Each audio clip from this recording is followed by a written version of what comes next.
Welcome to Lesson 4, Where to Find Leverage to Stay the Long Game and Scale. So here we are at the last lesson of our training. The strategies I shared with you are something that I've learned, developed, and tested myself in over a decade of entrepreneurship experience and building multiple companies. I can guarantee 200% that they work. The only reason they wouldn't work if you don't commit to taking daily action until you reach your business goal and create the successful life you are dreaming of. So, this is your biggest business risk at this stage, not following through.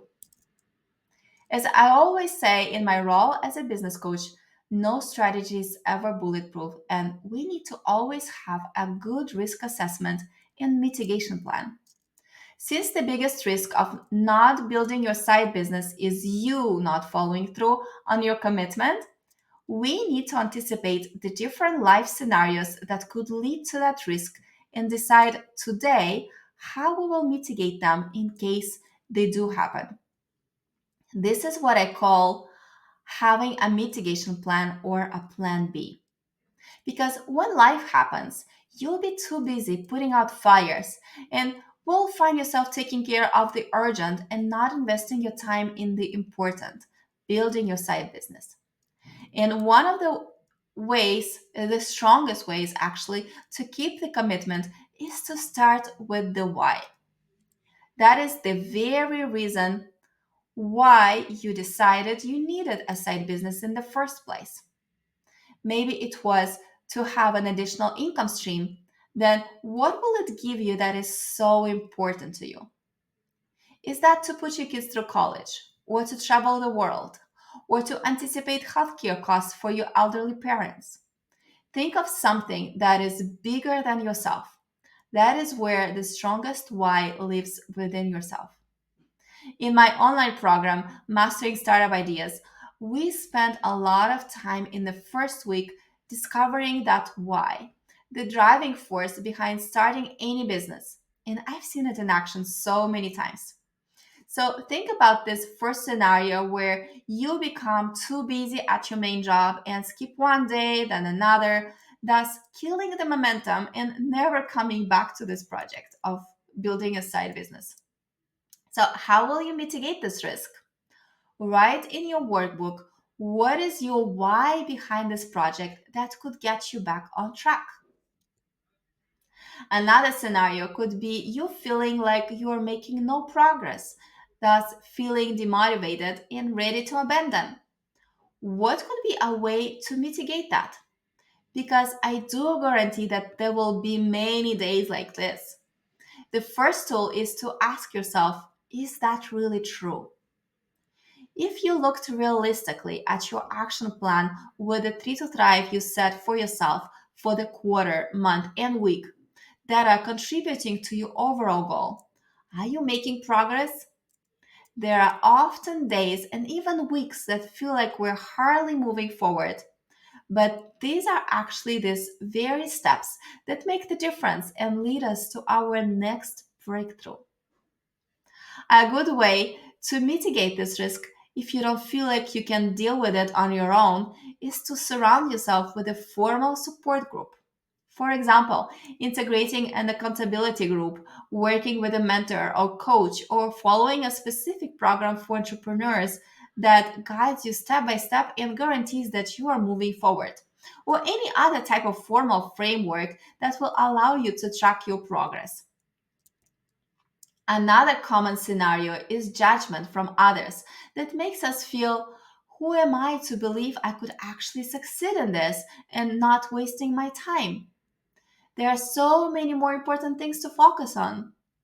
Believe me, I get it all the time. And hello, imposter syndrome. Hello, lack of time excuse. And hello, bad timing excuse, and all their friends.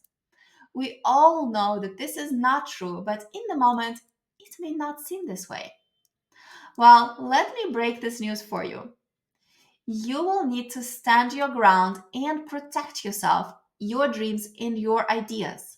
There will always be people who will judge you and criticize you. I know it firsthand. As I build my following on LinkedIn and Instagram, I get criticizing comments daily. Even for this masterclass, one person messaged me saying, quote, "Hi Xenia, do you think it is all fair for the employers to encourage the employees to work on something different while getting full-time salary?" My answer was absolutely, because this is what I profoundly believe in, that all of us have the right to multiple income streams, to the freedom of following our passions and interests, and to the opportunity to break free from corporate slavery eventually. I did not cancel this training because of that comment or hundreds of other comments. I focused on my why, and we talked about it already. But sometimes that is not enough. Even when you are extremely resilient, the negative noise can get to us and our imposter syndrome can kick in real hard. For moments like this, you need a support group, a network of people who believe in you, sometimes even more than you believe in yourself. This could be family members, friends, colleagues, accountability partners, mentors, coaches, etc. For me, I draw a lot of my support resources through my family. My husband, first of all, who is always my number one fan, even when I'm facing 100% flop. He's the one who throws back at me my own words. "You only fail when you stop trying." Then, of course, my mom, who is my role model of entrepreneur herself, and my brother, who is also my business partner in one of my businesses. Plus, I have a community of mentors and coaches who support me and with whom I have regular touch points to stay on the right track. Plus, for every new business project I start, I always have accountability partners. Right now, I'm a part of two different mastermind communities that support me as I'm growing a new business and scaling my portfolio. So, if you still haven't, grab your workbook right now and write down what is your support system and what it should look like to mitigate this risk.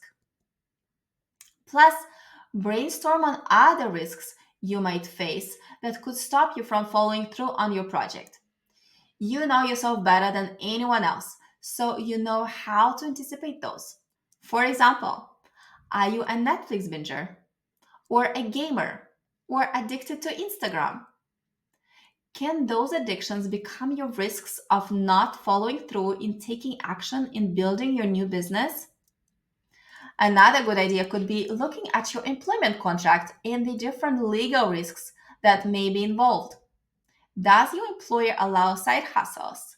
What kind of business are you legally allowed or not allowed to start in case there's a non compete clause?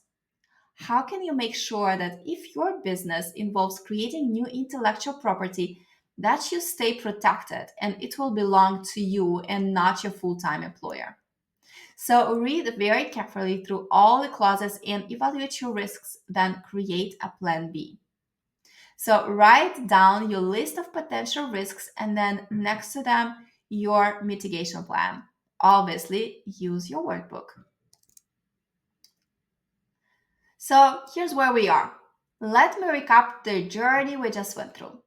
We first looked at where to find the time for a side business, and I shared with you the different ways you can make time on your calendar and how you can use it efficiently to make sure that you only focus on the things that make you leap forward as fast as possible. Secondly, we looked at how to find and test the right business idea, and I shared with you a snapshot of the method I teach in my signature program, Mastering Startup Ideas from Discovery to Validation. In that program, we go very deep into the whole process over several weeks, but what I shared with you today is already a good first step to get you started in the right direction. Thirdly, we discussed where to focus to launch your business as soon as possible. And I shared with you my method that I use on a daily basis to prioritize my focus for the year, for the quarter, month, and week so that I know that me and my teams are always moving in the right direction and creating the maximum impact in all my businesses. Lastly, we touched upon the leverage and looked at the different risks associated with not following through on your dreams, no matter how strong they are.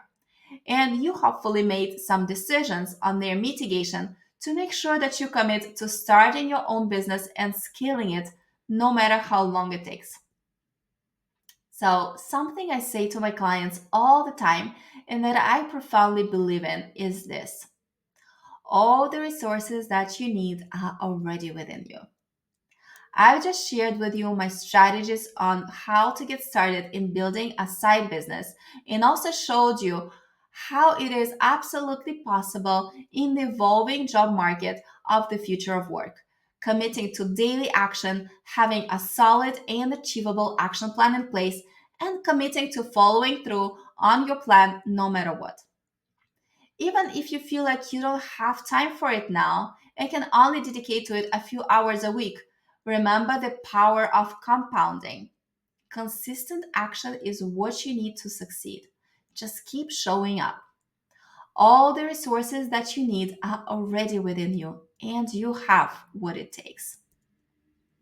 So, knowing what you know now, can you start to see yourself building a side business while still working a full time job and scaling it into an after hours empire? I hope it is a profound yes for you at this stage. And it's a wrap, my friend. Thank you for staying with me till the end. I hope that this training provided value for you and that I delivered on my promise to help you see the path of how you can start building your side business even if you're still employed. I'd love to hear your feedback, so please don't hesitate to reach out to me on social media to tell me what you thought about this training. If you know somebody else for whom it could create value, please do forward them the link.